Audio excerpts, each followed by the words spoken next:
Amigo oyente, llegamos otra vez a esta maravillosa porción de las Escrituras, que es el capítulo 5 de la segunda carta a los Corintios. Y comenzamos a leer la primera parte del versículo 16, que dice, de manera que nosotros, de aquí en adelante, a nadie conocemos según la carne. Vimos en nuestro programa anterior que el hombre estaba ubicado en un nivel bien alto. Adán así lo estaba, pero Adán desobedeció a Dios y cayó. Él cayó de la cima de la montaña. Él estaba allí arriba en la cima de la montaña. Lo habíamos comparado con la cima de la Aconcagua, ¿recuerda usted? Pero él bajó tan bajo, cayendo desde esas alturas. Vino al lugar donde nos encontramos nosotros, aunque nosotros no estábamos entonces aquí. Él llegó a este bajo nivel y comenzó a procrear hijos e hijas en este lugar de muerte. Ahora el Señor Jesucristo vino y se fue de este lugar de muerte. Y aquellos que confían en Él, ¿qué beneficio reciben? Pues bien, Él no los vuelve a llevar a la cima de la montaña para que vuelvan a caer de allí. Él los va a llevar ahora a un lugar seguro, a lugares celestiales. Ahora eso es para el Hijo de Dios y le da una nueva interpretación a la familia humana. Y queremos que usted, amigo oyente, aprecie esto porque en realidad es la única solución y la única cosa que nos permite sobrepasar las divisiones que existen, ya sea de color, de raza o divisiones sociales. Él dice una vez más aquí en este versículo 16 de este capítulo 5, de manera que nosotros de aquí en adelante a nadie conocemos según la carne. Nosotros no conocemos a otra persona como de color negro, no conocemos a aquel otro hombre como de piel amarilla, o a este otro como un hombre blanco, no conocemos a este hombre como una persona rica, ni a este otro como a un pobre. Lo que sabemos de todas estas personas, ya sea negra, amarilla, blanca, pobre, rica, hombre o mujer, es que todos ellos son pecadores. Todos estamos en un mismo nivel. Nosotros no los conocemos según la carne. Usted recordará lo que Santiago dijo. Él dijo que cuando un hombre rico entrara a su congregación con anillo de oro y con ropas buenas, que uno le daba el lugar de honor y que ponía al hombre pobre en un lugar inferior. Él dice que eso está mal hecho. ¿Por qué está mal hecho? Como hijos de Dios, nosotros debemos mirar a toda la familia humana como simplemente pecadores. En realidad, la línea divisoria que existía entre el judío y el gentil ha sido borrada, de modo que ambos, tanto judíos como gentiles, son pecadores iguales ante Dios. La única solución es el Evangelio del Señor Jesucristo. Nosotros a nadie conocemos según la carne. Y el apóstol continúa en la segunda parte de este versículo 16 diciendo, y aun si a Cristo conocimos según la carne, ya no lo conocemos así. Cristo estuvo aquí hace más de 2000 años. Nació en Belén, creció en Nazaret, caminó por Galilea, comenzó su ministerio en Caná de Galilea y fue a Jerusalén. Murió en la cruz en ese lugar. Fue sepultado fuera de la ciudad en la tumba de José de Arimatea.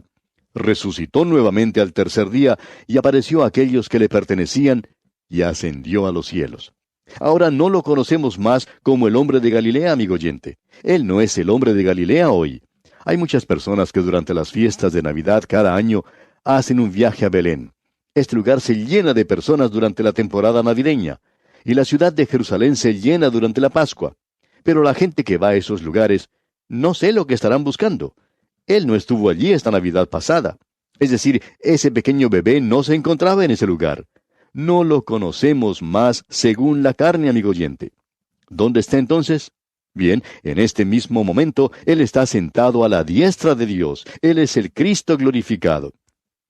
Y Pablo dice, y aun si a Cristo conocimos según la carne, ya no lo conocemos así. Por tanto, no es una identificación como aquel que anduvo por aquí hace más de 2000 años, sino que es mi identificación con Él en la gloria. Y por esa razón debemos tomar este lugar de muerte aquí.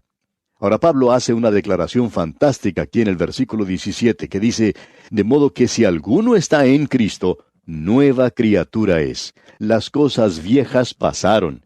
He aquí, todas son hechas nuevas. Permítanos cambiar esta palabra criatura por creación. Reconocemos que este versículo es un versículo que se menciona muchísimas veces en la actualidad. Lo hemos escuchado mencionar en reuniones de testimonio. Alguien menciona este versículo y habla de su conversión. Ahora ellos no continúan haciendo las cosas malas que hacían antes y consideran que por tanto es un cumplimiento de este versículo. Permítanos decirle, amigo oyente, y queremos tener mucho cuidado con esto ahora, que si usted y yo somos una nueva creación en Cristo Jesús, ¿cuáles son las cosas viejas que han pasado?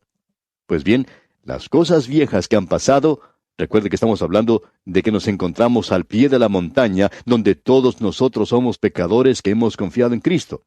Aquellas relaciones que teníamos antes han pasado. Nosotros ya no nos identificamos con Adán, no estamos identificados más con el sistema mundial, pero ahora estamos identificados con Cristo Jesús. Hemos sido bautizados en el cuerpo de creyentes y pertenecemos a Él. Estas son las cosas viejas que han pasado, y las nuevas cosas ahora se refiere a esta nueva relación que tenemos con el Señor Jesucristo, y eso es lo que tiene valor. Queremos ser bien prácticos en esto. Hablemos de las cosas tal cual son, amigo oyente. Ahora quizá alguien diga, este es un versículo maravilloso, pero ¿cómo puedo conocer absolutamente si yo soy una nueva creación en Cristo? Pues bien, escuchemos lo que dice el Señor Jesucristo allá en el Evangelio según San Juan, capítulo 5, versículo 24. Dice el Señor, de cierto os digo, el que oye mi palabra y cree al que me envió, tiene vida eterna, y no vendrá a condenación, mas ha pasado de muerte a vida. ¿Confía usted en Él, amigo oyente? ¿Ha creído usted en el Señor Jesucristo? ¿Está usted seguro de eso? Pues bien, si usted confía en Él, entonces, ¿qué es lo que Él está diciendo? Que tiene vida eterna, que no vendrá a condenación, sino que ha pasado de muerte a vida. Él dijo eso. ¿Lo cree usted? Entonces, usted es una nueva creación, ¿no es así? Ahora, basándonos en esa experiencia, y esperamos que usted tenga una pequeña experiencia, pero la base no es la experiencia, sino lo que la palabra de Dios tiene que decir. Usted ya no pertenece a la vieja creación que cayó con Adán. La nueva creación está firme en Cristo. Y si usted, amigo oyente, está en Él, usted está en Él. Usted y yo, amigo oyente, estamos en un lugar de peligro en el día de hoy, en un lugar de tentación, y podemos fracasar de muchas maneras. Pero lo maravilloso es que el Señor Jesucristo nos ha redimido. Ahora Pablo habla de esto. Él dice aquí en el versículo 18 de este capítulo 5 de la segunda epístola a los Corintios, y todo esto proviene de Dios, quien nos reconcilió consigo mismo por Cristo y nos dio el ministerio de la reconciliación. Quisiéramos que usted note esto, que es conocido como el ministerio de la reconciliación. Este ministerio de la reconciliación es en realidad el llamado de Dios a los hombres perdidos en todas partes, para que vayan a Él con todos sus pecados, con todas sus cargas y problemas, con todas las diferencias y dificultades, para que sean reconciliados en Él. Quisiéramos echar una mirada aquí a este tema de la reconciliación. Esto se utiliza 2 veces aquí en el versículo que hemos leído y también 2 veces en el próximo versículo. Luego, en el versículo que sigue, en el versículo 20 una vez más, y el versículo 21 resume todo esto. Ahora nosotros nos encontramos en una sección bastante importante y por un momento lo vamos a considerar. Porque esto nos presenta aquí de una manera maravillosa este ministerio de la reconciliación. Este ministerio de la reconciliación es algo muy importante. Es tan importante que necesitamos reconocer el lugar que ocupa en el día de hoy. Dios ha reconciliado el mundo a sí mismo. La reconciliación no debe confundirse con la salvación. No quiere decir salvación para todos, sino que quiere decir que es el ministerio de cambiar completamente, es decir, cambiar de adentro hacia afuera, de arriba hacia abajo. De modo que si alguno está en Cristo, nueva creación es. Notemos ahora lo que la reconciliación es del lado de Dios. Leamos este versículo 18 una vez más. Y todo esto proviene de Dios, quien nos reconcilió consigo mismo por Cristo y nos dio el ministerio de la reconciliación. El ministerio de cambiar completamente. Pero, ¿quién está cambiando completamente? Bueno, notemos el versículo 19. Que Dios estaba en Cristo reconciliando consigo al mundo, no tomándoles en cuenta a los hombres sus pecados, y nos encargó a nosotros la palabra de la reconciliación. Aquí tenemos algo muy importante y no queremos que usted lo pase por alto. Nunca se dice que Dios ha sido reconciliado. Dios nunca cambia completamente. Él es el mismo ayer, hoy y por los siglos. Pero dice aquí que Él ha reconciliado consigo al mundo. Pues bien, ¿quién es reconciliado? entonces el mundo ha sido reconciliado. Dios ha reconciliado al mundo. Usted observa al mundo por unos momentos y está dirigiéndose, como siempre, por su camino pecaminoso. Cada cual se apartó por su camino, se nos dice. Ahora, ¿cómo ha cambiado Dios al mundo? Pues bien, en su actitud, en su relación y en su trato. Es a través de Cristo que el mundo es conciliado con Dios, es decir, es reconciliado con Dios por la muerte de Cristo. Y eso es lo que Él ha hecho. Este maravilloso ministerio de la reconciliación es la obra que Él ha hecho. Creemos que probablemente sería bueno observar otro versículo en este momento en particular. Vamos a leer los versículos 20 y 21 de la Epístola a los Colosenses capítulo 1. Escuche lo que allí dice. Y por medio de Él, reconciliar consigo todas las cosas, así las que están en la tierra como las que están en los cielos, haciendo la paz mediante la sangre de su cruz. Y a vosotros también, que erais en otro tiempo extraños y enemigos en vuestra mente, haciendo malas obras, ahora os ha reconciliado. Cuando se nos dice en otra parte que toda rodilla se va a inclinar delante de Él, ya sean las cosas en el cielo o en la tierra y debajo de la tierra, pero uno puede apreciar que el infierno no será reconciliado. Esto, amigo oyente, es el mundo y el cielo y todas sus criaturas las que son reconciliadas con Él. Ahora, ¿de qué manera? Como vimos en el capítulo 1 de la Epístola a los Colosenses, donde también podemos leer en el versículo 22 que dice, en su cuerpo de carne, por medio de la muerte, para presentaros santos y sin mancha e irreprensibles delante de Él. La muerte de Cristo es lo que reconcilia al mundo con Dios. Dios no es reconciliado, Dios no ha cambiado, pero el mundo ha sido colocado en una posición diferente. ¿Por qué? Porque Cristo murió. Usted puede apreciar que cuando Adán pecó, cuando se encontraba en el jardín de Edén, un Dios santo no podía tratar de alcanzarlo y salvarlo. Dios tenía que hacer algo acerca de ese pecado, es decir, algo en cuanto a ese pecado. Dios tenía que juzgar al hombre. El alma que pecare, esa morirá. Y Dios le dijo a Adán que el día que él comiere de ese fruto, él moriría.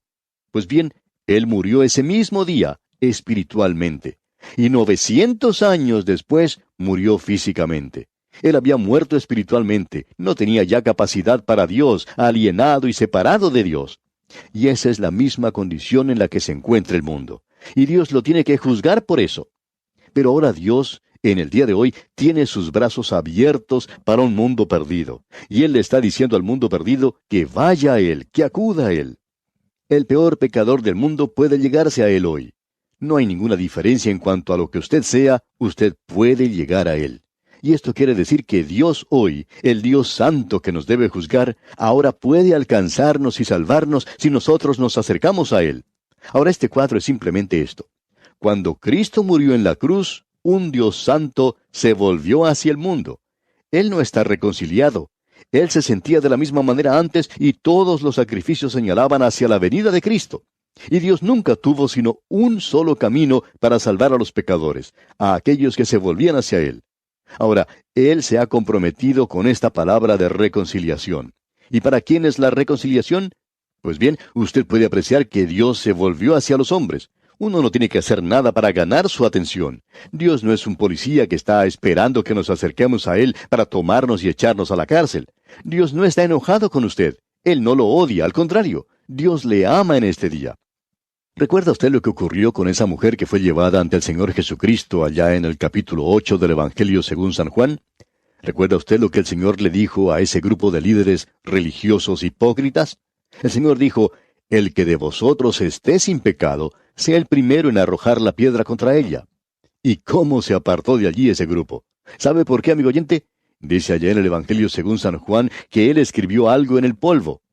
Es muy interesante esto porque Jeremías en el capítulo 17, versículo 13 dice, «Oh Jehová, esperanza de Israel, todos los que te dejan serán avergonzados, y los que se apartan de mí serán escritos en el polvo, porque dejaron a Jehová manantial de aguas vivas». Aquellos que se encontraban cerca del Señor Jesucristo, esos fariseos, comenzando con el más viejo hasta el más joven, se apartaron. Los viejos quizá tenían un poco más de sentido común que los jóvenes. Estos quizás se quedaron un poco más, pero los más viejos reaccionaron más rápido.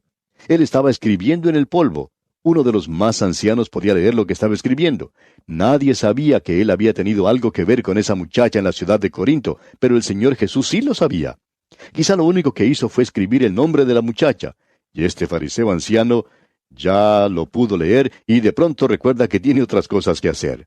Antes de que pasara mucho tiempo, todos se habían retirado con la excepción de una persona. ¿Y quién era esa persona?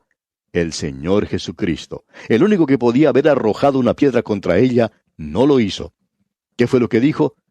¿Dónde están los que te acusaban? Y ella le contestó, todos se han ido, no quedó ninguno. Y Jesús le dijo, ni yo te condeno, vete y no peques más. Él había realizado la reconciliación.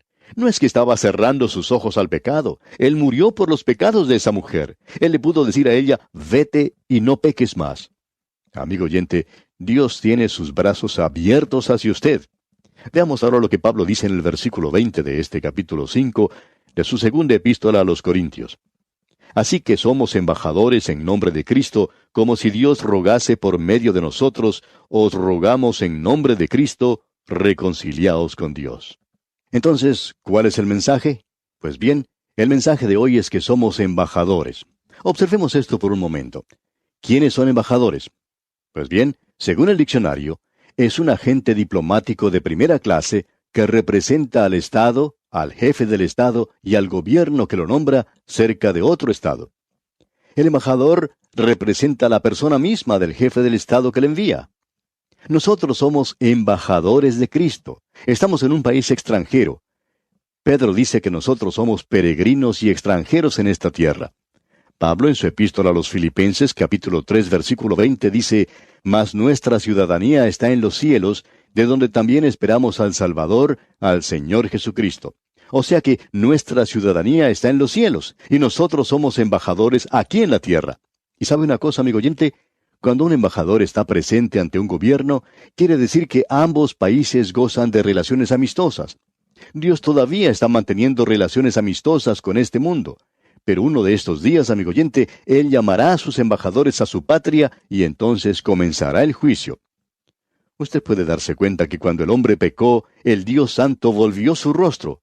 Pero Dios amó al hombre, y cuando Cristo murió en la cruz, le permitió que le extendiera sus brazos como una bienvenida y decir, tú puedes venir. Ustedes son ahora mis embajadores. ¿Y qué es entonces lo que debemos hacer? Podemos presentar el mensaje de Dios de que Él le salvará. Lo que Dios le está diciendo sencillamente es que acuda a Él. Dios no está tratando de igualar la cuenta. Él no le va a castigar. Dios no quiere condenarlo. Dios no quiere poner su mano sobre usted. Si usted es su hijo y peca, uno no va a escaparse. Pero amigo oyente, este es un gran día. Nosotros le podemos decir, reconcíliese con Dios. Y todo lo que Él pide es que usted se vuelva hacia Él. ¿Por qué? Porque Él llevó toda su culpa por usted. Él ha sido reconciliado. Usted no tiene que derramar ninguna lágrima para que Él le acepte. Había un evangelista que siempre estaba tratando de hacer que la gente llorara. Y uno a veces se podía divertir con él y preguntarle cuántas lágrimas había que derramar para ablandar el corazón de Dios. A lo que él contestaba que eso era ridículo. Si uno le decía que hacía falta 12 lágrimas, entonces 11, pues no serían suficientes. Pero eso es algo tonto, y él lo decía también. Y uno podía estar de acuerdo con eso. Uno no tiene que derramar ninguna lágrima, amigo oyente. El corazón de Dios es tierno. Él le ama y quiere salvarle. ¿Por qué? Bueno, miremos lo que dice aquí el versículo 21, el último versículo de este capítulo 5 de la segunda epístola a los Corintios. Dice, «Al que no conoció pecado, por nosotros lo hizo pecado, para que nosotros fuésemos hechos justicia de Dios en él». Él tomó mi lugar en este mundo. Al que no conoció pecado, por nosotros lo hizo pecado, para que nosotros fuésemos hechos justicia de Dios en él. Él me ha dado su lugar, me ha vestido con su justicia. Permítanos decirlo de esta manera. Él tomó mi infierno aquí abajo para que yo pudiera tener su cielo allá arriba. Él lo hizo por mí. Amigo oyente, Él está diciendo que hizo lo mismo por usted. Él está diciendo que sea reconciliado. ¿No quisiera usted mirarle a Él? ¿Por qué no se acerca a Él? ¿Por qué no confía en Él? Él no va a poner sobre usted su mano como castigo sobre usted. Él llevó todas sus culpas por amor a usted. Él lo toma a usted de su mano y nunca perecerá si se allega a Él. Amigo oyente, hágalo ahora. Hágalo hoy mismo. Podemos decir de paso que esto es una palabra maravillosa. ¿Se lo ha contado a alguna otra persona? Hablando honradamente, amigo oyente, quien quiera que usted sea, donde quiera que esté, ¿Qué está haciendo usted hoy para presentar este mensaje de reconciliación a un mundo perdido? Dios ha sido reconciliado. Él es el mismo ayer y hoy y por los siglos. Él siente lo mismo en este momento que lo que sintió el día que murió en la cruz del Calvario para salvarle. El mundo ha sido reconciliado con Él, pero usted va a tener que volverse hacia Él, y por medio de la fe lo puede hacer. Prediquemos esta palabra. Si usted no lo está haciendo en otra parte, ayúdenos a que nosotros lo hagamos hoy. Y así concluimos nuestro estudio de este capítulo 5 de la segunda epístola del apóstol San Pablo a los Corintios.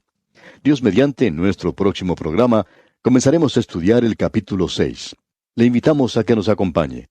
Hasta entonces, pues, amigo oyente, que las bendiciones del Señor inunden su vida es nuestra ferviente oración.